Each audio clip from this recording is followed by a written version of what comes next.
उत्तर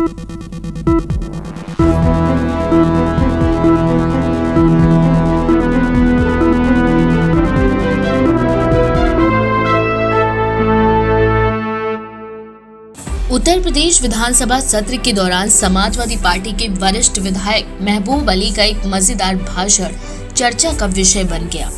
सदन में हाल ही में लड़कों से गलती हो जाती है वाली टिप्पणी पर हुए विवाद के बाद माहौल थोड़ा हल्का हुआ था और इस दौरान महबूब अली ने अपने चिर परिचित अंदाज में शेरो शायरी पेश की।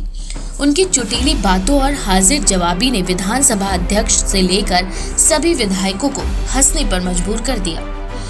विधानसभा में जब महबूब अली ने अपनी बात रखनी शुरू की तो उन्होंने इसे एक अलग ही अंदाज में प्रस्तुत किया।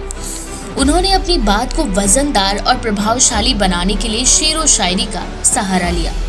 उनके लहजे और अंदाज से साफ था कि वे गंभीर मुद्दों पर भी एक मजाकिया और आकर्षक तरीके से अपनी बात रखने में माहिर हैं। उन्होंने अपनी बात की शुरुआत करते हुए ये शेर बोला, जिसमें था कि हमसे उलझने का अंजाम यही होगा, हम जहां होंगे वहां जलसा वही होगा। उनकी इस शायरी पर सदन में हंसी और ठहाकों की गूंज सुनाई दी। न केवल समाजवादी पार्टी के नेता बल्कि बीजेपी और अन्य दलों के विधायक भी इस हल्के फुल्के अंदाज का आनंद लेते नजर आए। महबूब अली के शेरो शायरी भरे भाषण के दौरान बीजेपी की वरिष्ठ विधायक अनुपमा जायसवाल ने भी चुटीला जवाब दिया।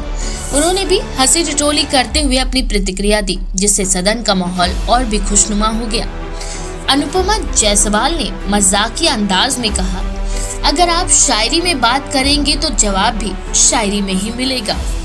इसके बाद सदन में ठहाकों की गूंज और भी बढ़ गई और इस मजाकिया माहौल ने कुछ समय के लिए राजनीतिक तनाव को काफी हद तक हल्का कर दिया। महबूब अली उत्तर प्रदेश की राजनीति में अपने अलग अंदाज और बेबाक बयानों के लिए जाने जाते हैं। वे अपनी हाजिर जवाबी और व्यंग्यपूर्ण टिप्पणियों के कारण अक्सर चर्चा में रहते हैं। विधानसभा में जब भी वह बोलते हैं तो उनके भाषणों में हास्य और व्यंग्य का अनोखा मिश्रण देखने को मिलता है।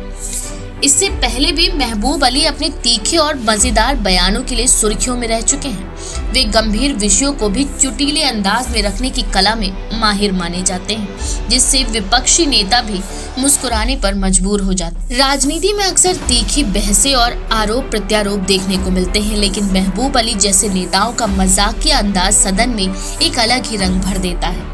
उनके भाषणों में यही साबित होता है कि राजनीति में सिर्फ गंभीरता ही नहीं बल्कि हल्के फुल्के अंदाज में भी चीजों को रखा जा सकता है। इस तरह के घटनाक्रम ये भी दिखाते हैं कि राजनीति सिर्फ आरोप प्रत्यारोप तक सीमित नहीं बल्कि इसमें हास्य और मनोरंजन का भी एक स्थान है, जिससे सदन का माहौल संतुलित बना रहता है। महबूब अली का ये भाषण न सिर्फ विधानसभा में हल्के फुल्के माहौल की वजह बना बल्कि ये भी दर्शाया कि राजनीति में हास्य और व्यंग का कितना महत्वपूर्ण स्थान है। उनके शायरी और हाजिर जवाबी से ये साबित होता है कि राजनीतिक चर्चाओं को सिर्फ गंभीर मुद्दों तक सीमित रखने की जरूरत नहीं बल्कि कभी कभी इसे हल्के फुल्के अंदाज में भी लिया जा सकता है। तो आपको महबूब अली का ये अंदाज कैसा लगा, हमें कमेंट बॉक्स में जरूर बताएं।